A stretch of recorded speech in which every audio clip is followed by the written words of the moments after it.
bienvenue. Merci, bonjour. C'est donc le premier entretien de la journée. L'idée de ces temps d'entretien est d'approfondir un sujet plus technique, d'aller plus loin sur une thématique qui nous intéresse. Et comme le thème de la journée est la transition écologique, nous avons proposé à Régis de vulgariser quelques notions qui concernent le nautisme. Je sais que tu as plein de choses à dire. Moi, j'ai aussi plein de questions. L'objectif de l'entretien, c'est déjà que j'arrive à parler moins que toi. Ce sera déjà très bien. Premièrement, tu dis que tu es chargé de l'innovation maritime. Quel est le quotidien d'un chargé de l'innovation maritime et comment se fait-il que tu as 2 employeurs? Alors, c'est pas tout à fait 2 employeurs, mais en gros, mon employeur, c'est Audelor, donc l'agence de développement économique local à Lorient. Et donc, je travaille plutôt pour la partie innovation de cette structure. Donc, j'accompagne des porteurs de projets qui ont des projets divers et variés. Ça peut être un porteur de projet individuel, ça peut être une entreprise qui porte le projet, ça peut être juste des questions d'investissement ou ça peut être des questions d'innovation jusqu'à un certain niveau. Et en fait, Audelor me prête une partie de mon temps, un tiers exactement, au pôle mer Bretagne-Atlantique, pour les projets collaboratifs et innovants, c'est-à-dire les projets, on a l'habitude de dire au-delà de 500 000, 1 million d'euros, les entreprises ont plutôt tendance à travailler à plusieurs en mode collaboratif. Et donc là, on a d'autres outils et le terrain de jeu est plutôt Bretagne et Pays de la Loire avec cette structure, quoi. D'accord, on a beaucoup d'étudiants dans la salle aujourd'hui. Je pense qu'ils se demandent que faut-il faire comme formation pour faire ce type de travail un jour. Quel est ton parcours? Alors, je ne sais pas si on va avoir envie de le faire, hein, mais alors, il n'y a pas un parcours particulier. Par contre, ce qu'il faut, c'est essayer de comprendre.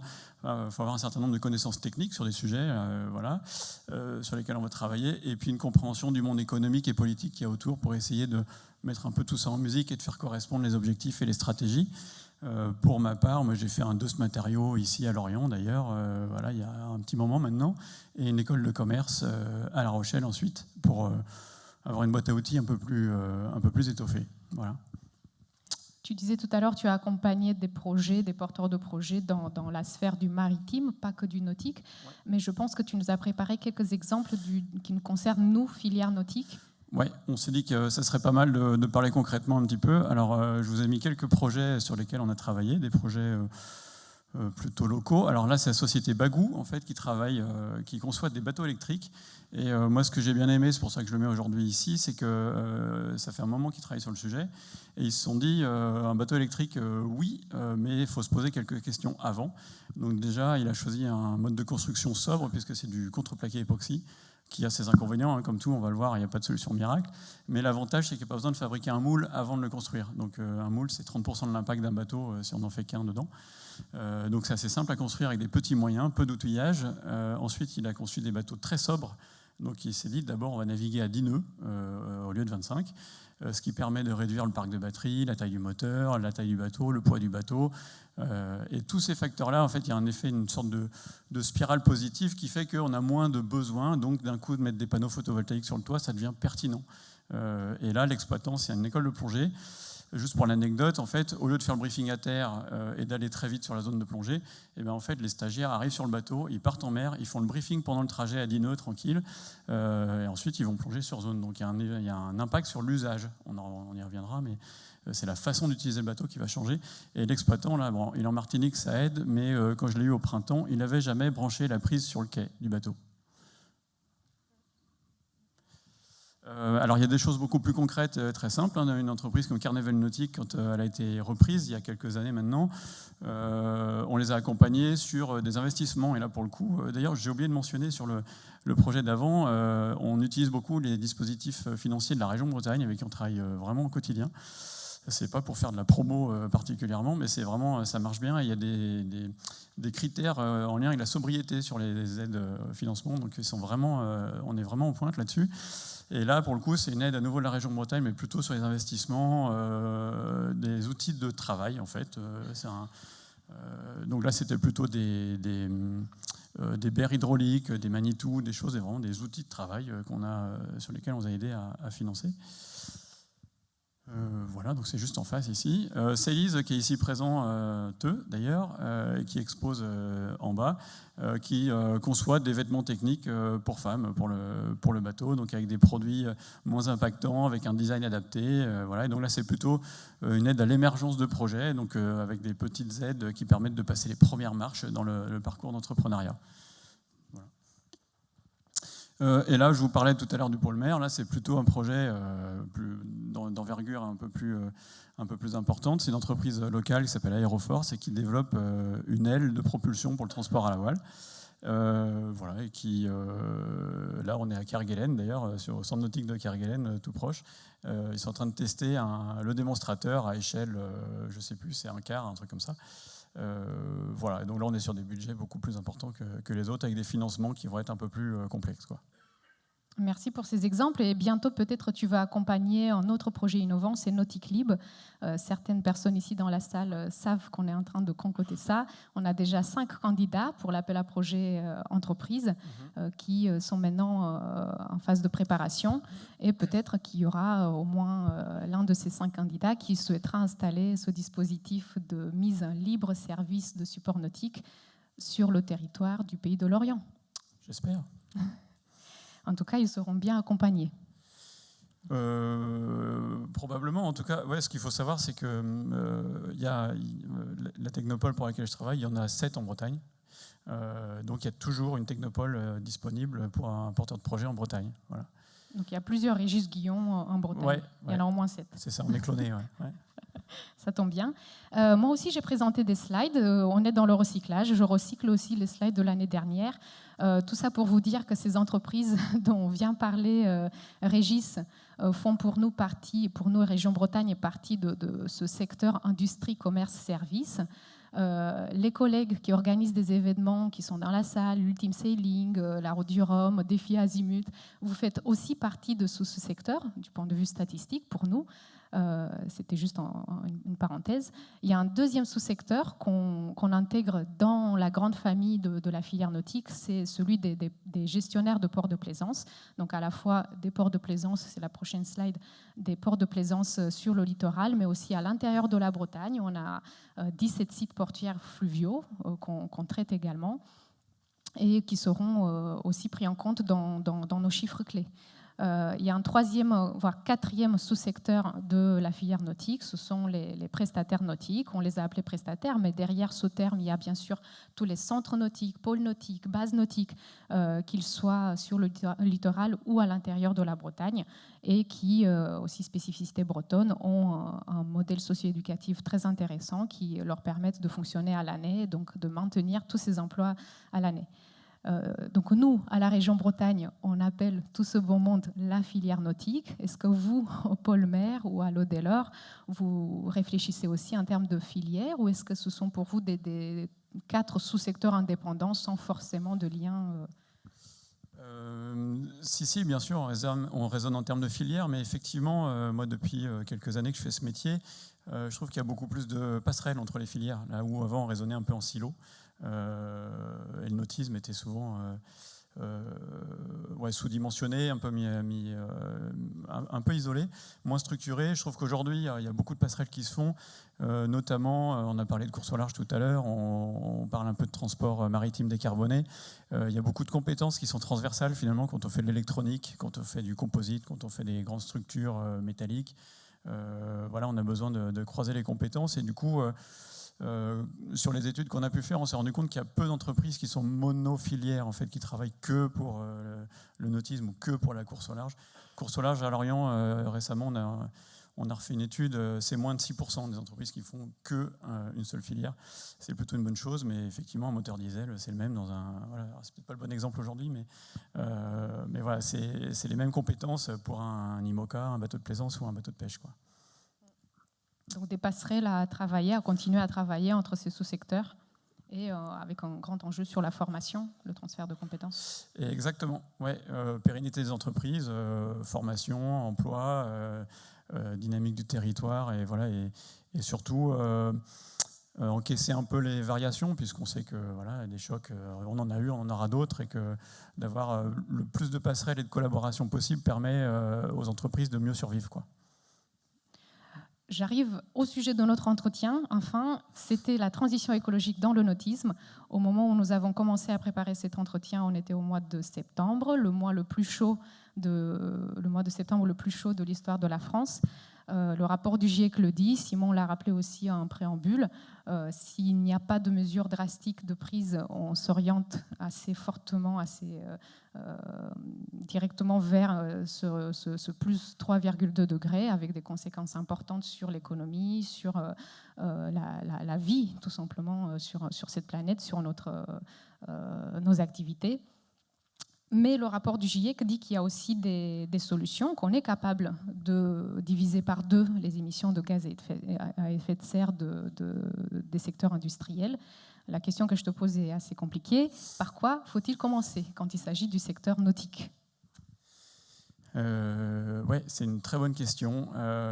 Si quelqu'un a la réponse, je la veux bien. Mais en tout cas... En fait, il y a différents sujets. Le premier, de toute façon, on en a déjà parlé un petit peu tout à l'heure. Il y a déjà beaucoup de choses pertinentes qui ont été dites avant. Là. C'est l'énergie et la consommation d'énergie. Donc, c'est le premier facteur. C'est notre drogue un peu. On est tous drogués à l'énergie abondante et pas chère aujourd'hui. Et donc, je pense que dans la filière, c'est un peu la même chose. C'est qu'il faut se préparer un peu à en consommer moins. Alors, il y a pas mal de choses en fonction du type d'activité. Soit c'est la consommation de carburant si on est sur du moteur thermique. Regarder un peu les alternatives. Changer les usages. Le Boat Club, on en parlait tout à l'heure, c'est un changement d'usage qui je trouve très très pertinent. Il y a tout ce qui est... il y a tout ce qui est aussi autre impact que l'énergie. On parlait de matériaux composites qui ont leurs enjeux. Voilà, c'est très pratique, ça marche très bien, c'est pas très cher. Ça dure longtemps, c'est léger, c'est solide, ça a plein de bons côtés, mais on ne sait pas trop quoi en faire en fin de vie. On ne sait même pas du tout quoi en faire en fin de vie. Aujourd'hui, c'est soit incinéré, soit enfoui. Donc ça fait partie des grands sujets je pense qu'il y a un autre sujet dont on parle un peu moins parce qu'il est un peu moins problématique aujourd'hui et encore que c'est tout ce qui est eau douce. Florent parlait d'arrêter de laver les bateaux avec de l'eau potable. Je pense qu'effectivement ça fait partie des sujets dans la filière nautique où on peut assez facilement trouver des alternatives parce que c'est évident qu'un été, si ce n'est pas le prochain, sera celui d'après, on aura des restrictions d'eau, on l'a déjà eu, sur les ports ou dans les entreprises. Quoi. Il y a quand même une information qui me froisse beaucoup. En fait, il y a 2 informations qui parfois sont un peu contradictoires. Il y a d'un côté ceux qui disent que l'empreinte écologique des bateaux est liée notamment à leur usage, et donc il faut mobiliser ses efforts sur la motorisation, un autre type de motorisation, pourquoi pas l'électrique. Et il y a une autre catégorie qui disent que l'empreinte écologique est plutôt liée à la conception, donc il faut mobiliser nos efforts sur les matériaux, sur l'éco-conception. Qui faut-il croire ? Les deux. Parce qu'on parle de choses qui ne sont pas tellement comparables. L'usage d'un bateau, surtout s'il a un moteur, effectivement, son impact, c'est la consommation de carburant. Pas tant sa construction, finalement, si on fait le bilan sur sa durée de vie, s'il dure 20 ans. Donc là, on va avoir une problématique d'émissions de gaz à effet de serre à cause de la combustion des carburants. Alors que quand on regarde la construction, on va être plutôt sur l'émission de particules, d'intégration d'éléments non naturels dans le milieu naturel, avec les poussières, les styrènes, les solvants, avec les chutes de production de matériaux composites. En fait, c'est vraiment 2 sujets qui se complètent. On ne peut pas dire qu'il y en a un plus important que l'autre. Je me disais, l'exemple, c'est un peu comme si on avait une fuite d'eau et une fuite de gaz dans une maison, de dire, il y a un qui est plus urgent que l'autre, mais la gravité de l'un ou de l'autre, ça dépend, la solution elle est différente. Enfin, on peut pas les opposer, je pense. D'accord. Donc ça, c'est pour le secteur industriel. Moi, de mon côté, je m'intéresse beaucoup au secteur des activités nautiques et aussi à celui de la plaisance. Et j'ai cherché aussi à voir quelle était la définition de l'État de ces transitions écologiques en matière de base nautique ou de port de plaisance. Et j'ai repris sur les prochains slides les actions qui étaient éligibles à 2 appels à projets que certains d'entre vous connaissent déjà, donc à l'appel à projet base nautique d'avenir et port de plaisance d'avenir. Et donc on peut voir déjà sur la première slide sur la première slide, vous voyez effectivement que la transition écologique pour les activités nautiques va tourner autour de la préservation de la biodiversité, de l'économie des ressources, eau, électricité. C'est des choses assez classiques qui se font déjà, mais on change aussi un peu de périmètre, on commence à parler de l'impact qu'ont nos usagers, nos clients, à qui on pourrait aussi faciliter l'arrivée en mobilité douce pour faire notre activité nautique. Bien sûr, la gestion des déchets et la décarbonation de l'activité nautique à proprement parler. Donc ça, c'était pour l'appel à projet Base nautique d'avenir. De la même façon, pour l'appel à projet Port de plaisance d'avenir, il y a toutes les actions qu'a mentionné aussi Florent, qu'il met déjà en place, qui étaient éligibles. Donc on voit bien que c'est clair quand même ce que ça veut dire, transition écologique pour les activités nautiques, transition écologique pour les ports de plaisance. On a les définitions. A-t-on les référentiels? A-t-on une méthodologie nationale qui nous permet aujourd'hui de répondre au chantier naval du Grand Val, du Mini-Xurance, qui pourra t'appeler, pas toi puisque tu es sur le pays de l'Orient, mais ton collègue du côté de Saint-Malo, qui pourra répondre, voici monsieur, comment vous allez vous y prendre, vous allez commencer par tel poste de dépense ou telle amélioration de votre chantier naval. Alors, je ne crois pas qu'on ait une feuille de route officielle locale pour chaque activité. Par contre, on a des ordres de grandeur effectivement nationaux ou régionaux avec des déclinaisons qui sont assez précises. Il y a des choses comme la stratégie nationale bas carbone qui existe, qui est une feuille de route nationale.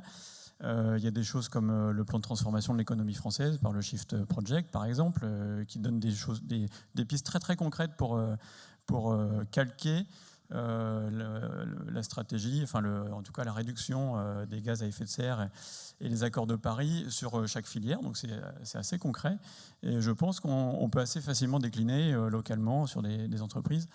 Par contre, on se rend compte au quotidien que l'entreprise elle a besoin de fonctionner, elle a besoin de payer les salaires et on ne peut pas tout faire en même temps. Donc nous, notre façon de faire, c'est plutôt de voir. C'est un peu comme à titre individuel, on n'est pas capable de tout changer du jour au lendemain. Par contre, c'est d'essayer d'agir sur les choses sur lesquelles on a la main déjà. Et ce n'est pas toujours les plus gros problèmes parce que, par exemple, je ne sais pas, mais la consommation d'eau, ça peut vouloir dire d'investir dans des cuves, ça peut être de l'investissement. Il y a des petites choses par lesquelles on peut commencer. Je trouve que ce qui est important, c'est de se mettre dans une dynamique, en fait, de commencer à faire quelque chose. Voilà. Alors, de dire comme ça par quoi il faut commencer, ça dépend de pas mal de choses, c'est pour ça que c'est pas mal de prendre le temps de s'en parler, de se rencontrer, de regarder, de faire un peu un bilan de l'activité, des impacts, et puis d'imaginer l'avenir. Ça peut être quoi l'avenir avec moins d'énergie, voilà. Toi, tu utilises effectivement aussi cette façon de présenter les choses au regard des limites planétaires.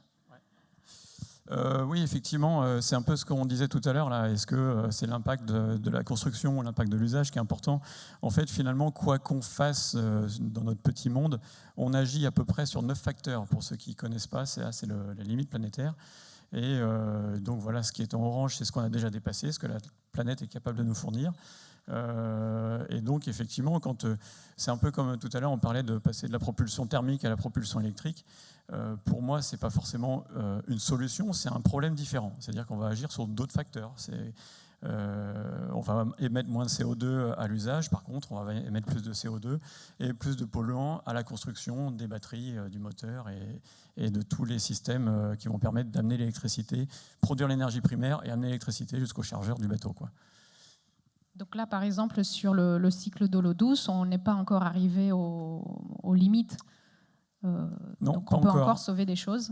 Mais c'est très inégal en fonction des régions et des saisons. Et puis ça évolue très vite. Ouais. Est-ce qu'on connaît aujourd'hui de façon concrète les facteurs qui ont conduit au dépassement de certaines limites? Comme ça, on peut aussi imaginer les actions sur... Oui, en fait, c'est nous, tout simplement. S'il y en a qui en doutaient, parce qu'en fait, on entend souvent dire que oui, mais la planète, elle se réchauffe toute seule. Voilà. Toutes les études de tous les scientifiques du monde entier, du GIEC principalement, montrent que 98% de l'impact, c'est nous, c'est l'activité humaine. Voilà, avec tout ce que ça peut vouloir dire, artificialisation des sols, utilisation de ressources fossiles. consommation à tout va. Donc le problème, c'est nous et notre façon de vivre, en fait. Donc effectivement, la transition, ça ne va pas être juste mettre du green dans nos réservoirs, ça va être changer de vie, comme disait Simon tout à l'heure. Ouais. Changer de mode de consommation. Ouais, j'ai entendu un chiffre la semaine dernière. Voilà. Si on veut respecter justement les accords de Paris, être en dessous de 2 degrés, ce qui est déjà un peu catastrophique, mais un bébé qui naît aujourd'hui va devoir vivre avec moins de 1/10 du pouvoir d'achat de ses grands-parents. Voilà, c'est ça que ça veut dire en fait, de respecter nos engagements. D'accord, on le note. Ça met l'ambiance, hein. Non, mais c'est bien d'avoir des ordres de grandeur. C'est quand même toujours important de savoir sur quoi on peut agir pour que notre impact soit important. Puisqu'effectivement, il y a toujours les gestes, et notamment les gestes individuels auxquels on est poussé parfois. Mais nous, ce qu'on essaie de faire aujourd'hui, c'est de dire qu'il y a peut-être une coordination, il y a peut-être un geste collectif, il y a une mobilisation de toute la filière, avec le soutien de toutes ces structures qui accompagnent les acteurs socioprofessionnels, qui peut se faire. Et peut-être que ça se fait plus facilement si on est plusieurs à y croire, si on est plusieurs à aller vers le même cap. Oui, et puis il faut entraîner tout le monde. Je pense qu'il ne faut pas hésiter. Alors, j'aime pas le terme d'exemple, mais il faut faire les choses et espérer que les autres suivent. Il y a un autre chiffre, c'est qu'on a à peu près la main sur 45% de notre impact carbone, sur les 10 tonnes dont parlait Simon tout à l'heure. On a 45% en main, c'est notre choix. 55%, c'est le collectif, c'est le monde dans lequel on vit en fait. Donc effectivement, il faut les deux. Il faut les actions individuelles et il faut les actions collectives. Le collectif, on y croit beaucoup à la région Bretagne. Et c'est notamment notre mission avec cette journée de parler coordination, de parler mobilisation des différents sous-secteurs de la filière nautique. Est-ce que tu as un message de fin, à la fois pour tes collègues des autres agences de développement ou pour les porteurs des projets actuels et futurs ? Ça serait surtout ce qu'on vient de dire, un jouet collectif, c'est-à-dire que plus ça va aller, je pense qu'on va avoir des défis à relever dans les années à venir, c'est plutôt de s'entraider plutôt que de se faire concurrence, travailler ensemble, réfléchir, se poser les bonnes questions, parce que quand on pose une mauvaise question, la réponse est forcément mauvaise, voilà, et puis penser à l'usage. On dit souvent qu'en fait une solution c'est 30% de technologie, 70% d'usage. J'aime bien quand on parlait du bateau électrique tout à l'heure, c'est exactement ça. On ne peut pas transposer notre mode de vie aujourd'hui avec un mode de vie plus sobre. C'est vraiment, il va falloir changer profondément. Et je pense que le collectif là-dessus est important. Et puis l'échelle régionale, locale, est vraiment importante. Et ce qu'on peut faire vraiment là avec notre voisin, c'est vital, quoi. Donc ça serait ça. Merci beaucoup. Merci. Je pense qu'on peut applaudir Régis d'avoir accepté ce défi. On peut applaudir Sabina aussi.